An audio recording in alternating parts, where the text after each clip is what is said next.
E para o Planalto Norte Catarinense, aí engloba Porto União, Heliópolis, Canoinhas, Major Vieira, todos os municípios até lá a região de Campo Alegre, os decretos que foram lançados ao longo desta semana, para os dias de semana, porque daqui a pouquinho a gente vai falar um pouco sobre o decreto, uma espécie de lockdown decretada ontem à noite pelo governador de Santa Catarina, mas esse decreto do governador de ontem vai ser válido por 2 fins de semana, neste e no próximo. Mas os demais dias, tem os decretos que os municípios têm que seguir à risca, a população tem que seguir à risca. E então foi feita uma forma uniforme, ou seja, por regional, né? Então foi pego aqui a regional do Planalto Norte Catarinense, desses municípios que eu citei, começando aqui em Porto União até lá na região de Campo Alegre, e ali então as mesmas medidas têm que ser cumpridas por todos esses municípios. Quem fala sobre quais são essas medidas é a secretária de Saúde do município de Canoinhas, a Kátia Oliskovski, porque ela esteve participando de uma reunião junto à Secretaria de Estado da Saúde no início da semana. Então ela, digamos, é a porta-voz aqui para o Planalto Norte Catarinense dessas medidas. Além disso, ela fala também dos esforços que foram feitos no Hospital Santa Cruz, que é o hospital referência para o Planalto Norte Catarinense, da questão Covid-19, do aumento de leitos que tivemos desde o primeiro caso que aconteceu aqui em meados de março. Vale salientar que ontem foi aí o infeliz aniversário, digamos assim, de 1 ano do primeiro caso de Covid registrado no Brasil. E a condição até agora que a gente acompanha aí na mídia nacional, a situação não é boa. Vamos saber para o Planalto Norte Catarinense, então, quais são os decretos. Gostaria de lembrar que desde há 1 ano atrás, praticamente, nós estamos trabalhando nisso. Estruturamos inicialmente 5 leitos de UTI no Hospital Santa Cruz com a ajuda dos demais municípios da região. Na sequência, mais 5 leitos foram habilitados, totalizando 10 leitos, dos quais nós temos hoje disponíveis. Estamos pleiteando habilitações de novos leitos, porém não adianta que nós estejamos buscando habilitar leitos de UTI, sendo que a causa principal, que é a contaminação, a disseminação viral, ela não seja controlada. Então, o nosso papel, enquanto serviço de saúde, é disponibilizar o serviço, como de UTI, de atendimentos médicos, de medicamentos. Nosso dever é regrar as atividades, porém o dever da sociedade é também cumpri-las. Gostaria que cada um refletisse sobre também os seus deveres no enfrentamento dessa pandemia, para que possa nos ajudar. Quanto mais leitos nós tivermos e mais pessoas descuidadas nós tivermos, nós vamos só estar abrindo os leitos para serem cheios, para estarem preenchidos, e aí nós vamos estar enxugando gelo, como se diz por aí, de uma maneira pejorativa, mas nós não vamos estar resolvendo os problemas. Hoje nós precisamos fazer uso desses 3 elementos que o prefeito Beto muito bem citou, que é o uso da máscara, o distanciamento social e a limpeza das mãos. Inclusive, quando o senhor falou do estado de Santa Catarina ser um dos estados que menos vacinou, mas proporcional de doses nós também recebemos muito poucas, né? Se for observar, essa remessa de vacinas que veio são 59 mil doses para o estado todo de Santa Catarina.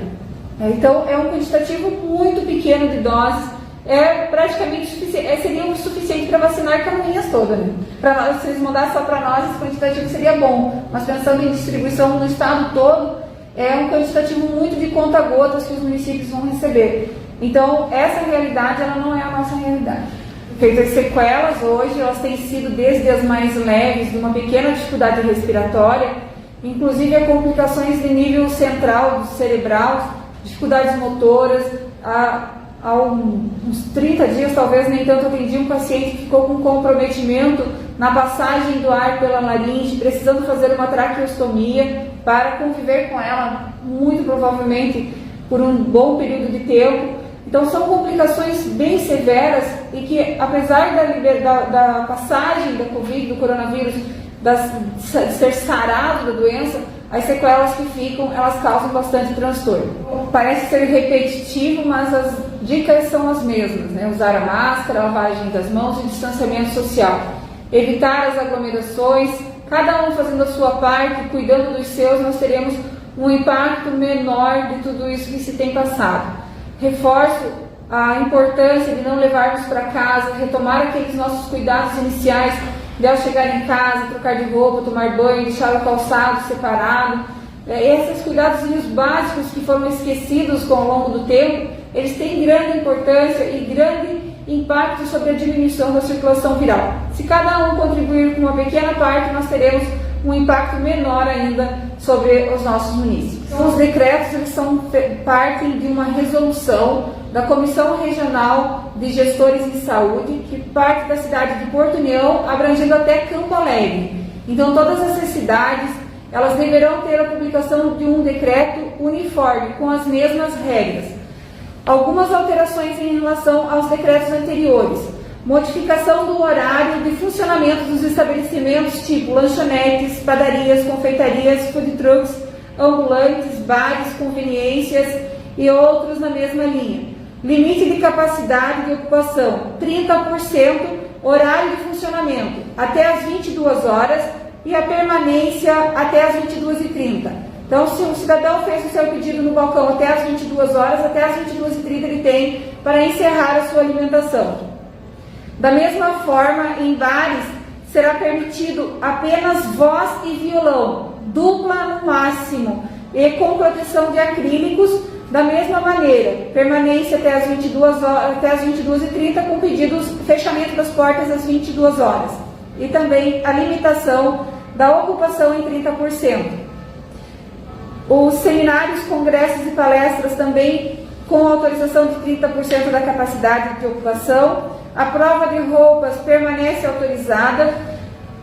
Os restaurantes, pizzarias e similares deverão também ter 30% da ocupação e o horário de funcionamento, fechando as portas às 22 horas e a permanência até no máximo 22h30 horas. Salões de estética e beleza deverão continuar cumprindo as diretrizes sanitárias. O funcionamento das academias, ginástica, musculação, crossfit, estúdios, danças, pilates funcionais, escolas de natação e outros deverão também com ocupação de 30%. Ficam autorizados os esportes sem contato físico. Os esportes que resultam em contato físico, pela portaria 1005 do Governo do Estado de Santa Catarina, eles continuam suspensos. Futebol, vôlei, basquete, handebol continuam suspensos enquanto estivermos na classificação gravíssima. Liberados para funcionamento os estabelecimentos que comercializam gêneros alimentícios, porém a recomendação é que as crianças menores de 12 anos não vão a esses estabelecimentos. Recomendado também que idosos evitem estar nesses estabelecimentos e que apenas um membro da família entre no supermercado. Reforço aqui que nós estaremos fiscalizando, porque os mercados estão tendo uma liberdade muito maior do que tinham lá no começo, e nós vamos começar a atuar na fiscalização também desses estabelecimentos.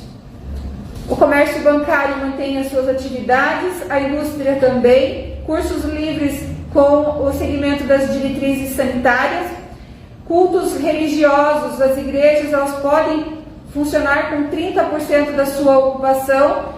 A recomendação é que utilizem também a modalidade de drive-in quando possível. Liberação do transporte coletivo, hotéis e pousadas com 30% da capacidade. Os velórios, no máximo de 6 horas, deverão acontecer entre as 7 da manhã e as 18 horas. Em casos de pacientes suspeitos e confirmados de Covid, não existirá velório. Determina-se, ou seja, obriga-se o uso de máscara sobre o território da região do Planalto Norte. Então, todos os cidadãos canoinenses ou do Planalto Norte deverão utilizar máscara dentro desse território. Recomenda-se o isolamento domiciliar de todo idoso acima de 60 anos, saindo-se para as atividades laborais e essenciais. Então, quem tem o seu pai, sua mãe de idade, recomende, ajude e contribua para que ele permaneça no seu domicílio para a sua maior segurança. Recomendação de reuniões que elas sejam online.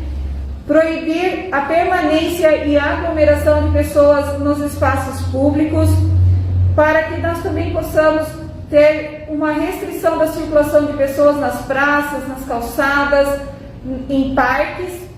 o retorno das aulas, né, como tem sido trabalhado pelo governo do estado com 100%, a nossa recomendação fica com 50% das salas de aulas ocupadas.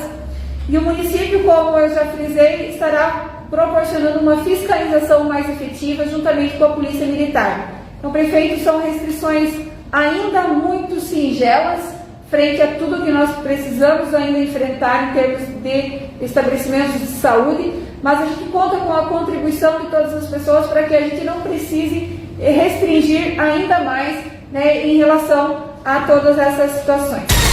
O fato acontece. A Jovem Pan informa. Você fica sabendo. Credibilidade acima de tudo. Jovem Pan.